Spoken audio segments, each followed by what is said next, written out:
Mary Kay Newton. I'm 73 years old, and I worked my whole life as a nurse, and then when I retired from nursing, I went back to another passion of mine, which was horses. My mother runs a horse farm. She's outside every day working with them. I'm in the barn by 7 o'clock in the morning, and my daughter rides, my granddaughter rides. I love being a grandmother. I love kids. A year before the appendicitis, I went to my primary care physician and said that I thought I had ovarian cancer. She did a CT scan and said everything was fine. And so a year later, I drove myself to the hospital and said, I think I have an appendicitis. Eventually did a CT scan and found the appendicitis, so I had the surgery. I went home thinking, okay, that's all set. Then when I went in for my post-op appointment, they told me that actually the pathology on the appendix showed that I had ovarian cancer. That's when she contacted UMass Memorial, and she contacted a few places in Boston as well. While nobody wants to hear that they have been diagnosed with stage 4 cancer, most women with ovarian cancer, at least 70%, are diagnosed with stage 3 or 4 disease because of the lack of symptoms in earlier stages. Most of the time they have passed by already stages 1 and 2 of that cancer. My first reaction was guilt. I felt guilty about doing that to my family. So the first thing I said to them was, I'm sorry.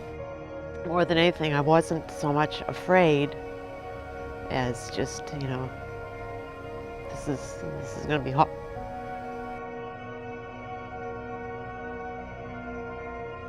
I had this appointment with Dr. Korets, and I went in with a list of questions.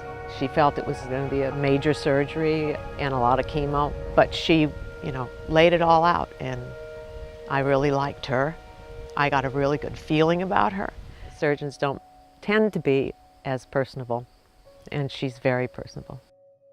I think that was one of the things we liked the most. It wasn't just a surgeon, it was someone who cared what the outcome was going to be and cared about my mother.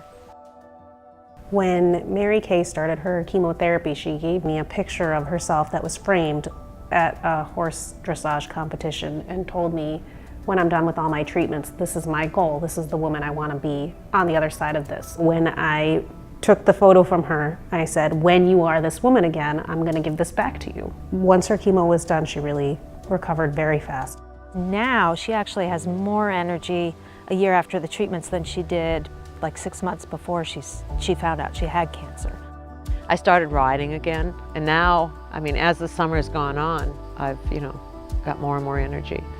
And my grandchildren, are constantly asking me to do things with them, so it's hard to sit down. So now, I feel better than I did before the surgery. She just was going to go forward with what was recommended, and she was going to get through it, and she was going to come out on the other side. And when I think about other women and future patients, I want for them all to have a treatment course like this.